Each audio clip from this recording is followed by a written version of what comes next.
your forecast first. Sponsored by Matex Heating, Cooling, and Plumbing.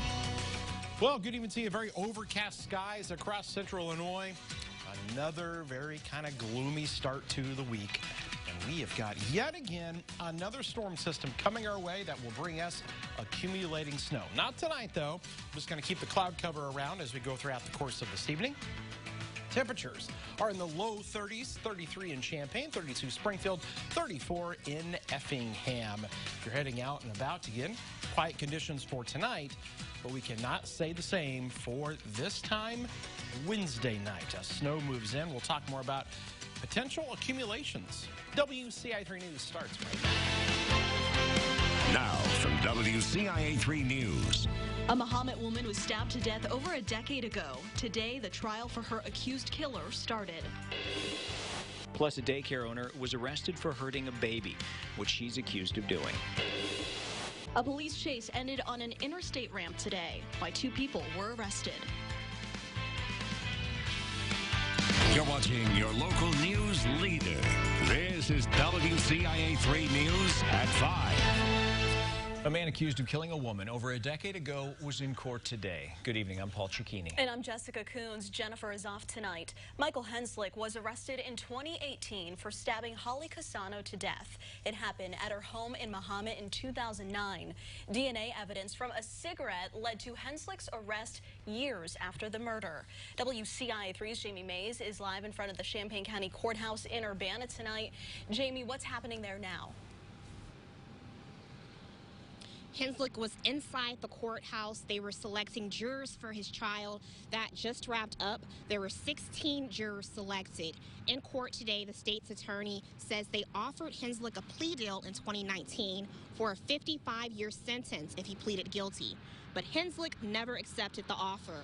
Henslick is being charged with several counts of first-degree murder for the 2009 murder. He's accused of stabbing Holly Cassano 60 times and assaulting her. He stayed doors down from Cassano, and they had mutual friends when they attended Mahomet Seymour High School. Police say he admitted to the crime, but he pleaded not guilty in October 2018. If he is found guilty of one or more of these charges, he could spend 20 to 60 years in prison, but prosecutors plan to get a life sentence. Live in Urbana, Jamie Mays, WCIA 3, your local news leader. All right, Jamie, thank you. Everyone is expected back in court tomorrow at 9 a.m. You can download the WCIA 3 News app to get updates. A daycare worker in Mattoon is accused of shaking a baby. Police arrested 49-year-old Carmen Petak on Friday. She'd been running a daycare out of her home. Investigators say the 6-month-old was taken to the hospital 2 weeks ago. She had bleeding on her brain but wasn't bruised or hurt elsewhere.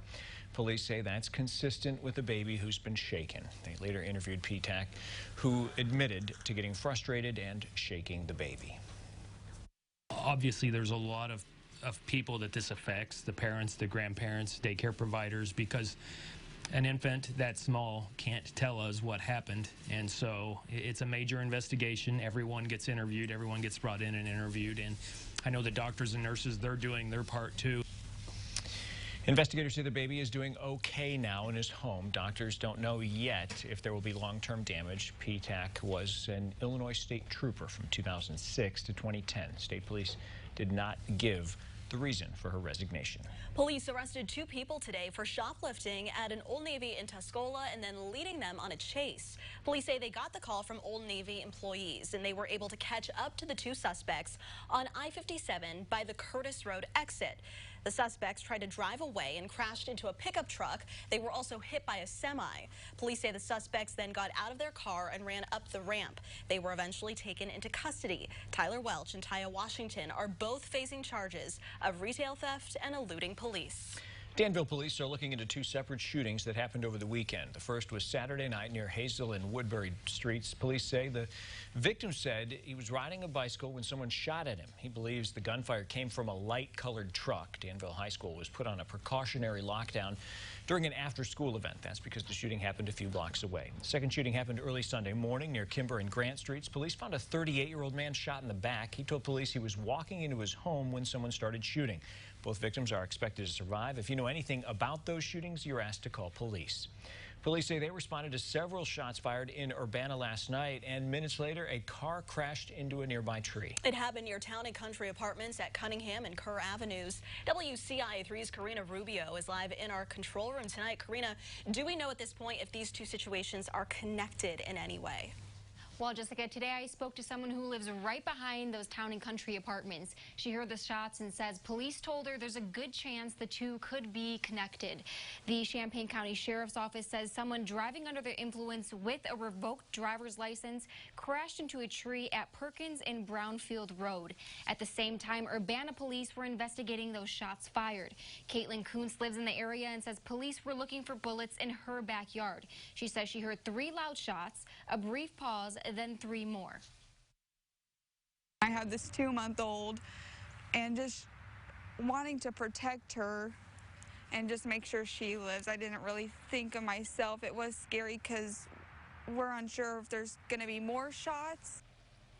Police didn't find any shell casings in the area to help with the investigation. And the Champaign County Sheriff's Office says that driver was ticketed and taken to the hospital for injuries. Live in the control room, Karina Rubio, WCIA 3, your local news leader. All right, Karina, thank you. Decatur police arrested 34 people for driving under the influence last month. 4 of those were for marijuana use. The police chief says those numbers are in line with past January numbers, despite recreational marijuana now being legal. Several of the arrests were a mix of alcohol and marijuana use. If a person in Decatur gives officers permission, police there can draw blood. Police say the number of tickets for possession of pot dropped down to 4 this January, compared to more than 30 in the past. 3 of the tickets last month were for passengers in cars having it illegally. People in Champaign County will get to learn about the people they'll be voting for. Candidate forum is being held tonight at the Champaign City Building. The debate between Democrats Betsy Dirksen-Londrigan and Stephanie Smith starts at 7. They're running for the U.S. House seat in the 13th District. Deshaun Williams and Charles Young are vying for the County Board 6 seat. They go on at 7:50.